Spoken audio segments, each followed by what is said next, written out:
দর্শক, ঢাকা কলেজ এবং ঢাকা সিটি কলেজের ছাত্রদের মধ্যে আবারও সংঘর্ষ হচ্ছে। সেখানে রয়েছেন আমাদের সহকর্মী নজরুল ইসলাম। আমরা সরাসরি যুক্ত হচ্ছি নজরুলের সাথে।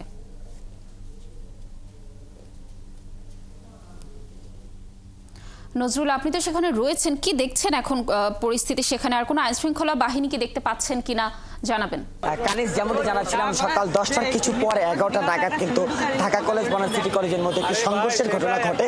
সেই সংঘর্ষের ঘটনা কিন্তু পুলিশ তাৎক্ষণিক ব্যবস্থা নেয় এবং এখন পর্যন্ত ঢাকা কলেজের নীলক্ষেত মোড় থেকে শুরু করে ঢাকা বিশ্ববিদ্যালয় এবং সায়েন্স ল্যাব পরে কিন্তু যান চলাচল স্বাভাবিক রয়েছে।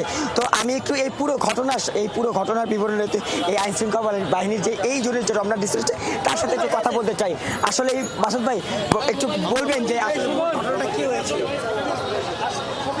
আমি যতটুকু জানি ঘটনাটা গতকালকে ঢাকা কলেজের একজন স্টুডেন্ট সায়েন্স ল্যাবের মোড়ে আসে। এখানে সিভিলে 7-8 জন তাকে ধাওয়া দেয়। সে হচ্ছে ওই যে ওভারব্রিজে উঠতে গিয়ে পড়ে গিয়ে তার কিন্তু হচ্ছে মুখ টুক এগুলো থেতলে যায় গুরুতরভাবে এবং ওইখানে কিন্তু তাকে বেল্ট দিয়ে মারেও। এখন এরা কারা মারলো কি করলো এটা কিন্তু আমরা ইনভেস্টিগেশন করতেছি এবং ওটা চেহারাটা বোঝা যাচ্ছে না। এইখান থেকে মূলত সূত্র ওইখানে এরপরে কালকে কোনো কিছু হয় নাই। আমরা চেষ্টা করতেছিলাম দুই কলেজের অথরিটির সাথে যে এটা নতুন করে যেন কোনো কিছু না হয়। কিন্তু আজকে যে দেখলেন যে 12টা বা 12:30 থেকে হঠাৎ করে ঢাকা কলেজের স্টুডেন্ট এখানে চলে আসে, এসে তারা যে ভাঙচুর করছে, তখন আমরা সাথে সাথে আমাদের কিছু ফোর্স এখানে ছিল, তারা অল্প কিছু ছিল, কিছু বলতে পারে নাই। এরপরে কিন্তু আমরা যখন অতিরিক্ত ফোর্স নিয়ে আসার পরে তাদেরকে আমরা ঠেলে নিয়ে চলে গেছি এবং তারা ঢাকা কলেজের ভিতরে ঢুকে গেছে। এখন পুরো সায়েন্স ল্যাব থেকে নীলক্ষেত পর্যন্ত পুরো ঢাকা শহরের এই এখন সার্বিক অবস্থার আপডেটটা কি? এখন এই যে দেখতেছেন ওই যে তাকায় দেখেন, এখন পুরোটা স্বাভাবিক, যান চলাচল স্বাভাবিক, যান চলতেছে।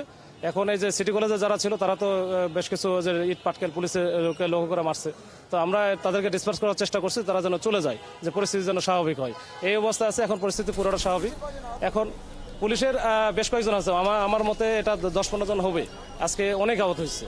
তো এটা মূলত ঢিল লাগছে, ঢিল এবং ইটগুলো লাগছে। তো যাক, এটা আমরা দেখতেছি। ঠিক আছে, কানিজ এই ছিল আমার কাছে ঢাকা কলেজ এবং সিটি কলেজ বনামের মধ্যে যে সংঘর্ষ ঘটেছিল সকাল 11টার কিছু পরে।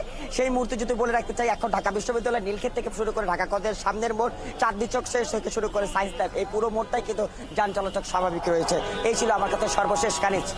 নজরুল, ধন্যবাদ আমাদের সাথে যুক্ত থাকার জন্য। দর্শক, যেমনটি জানাচ্ছিলাম যে ঢাকা কলেজ এবং সিটি কলেজের শিক্ষার্থীদের মধ্যে সংঘর্ষ চলছিল, এখন নিয়ন্ত্রণে আছে পরিস্থিতি। আমাদের সহকর্মী জানাচ্ছিলেন এ বিষয়ে।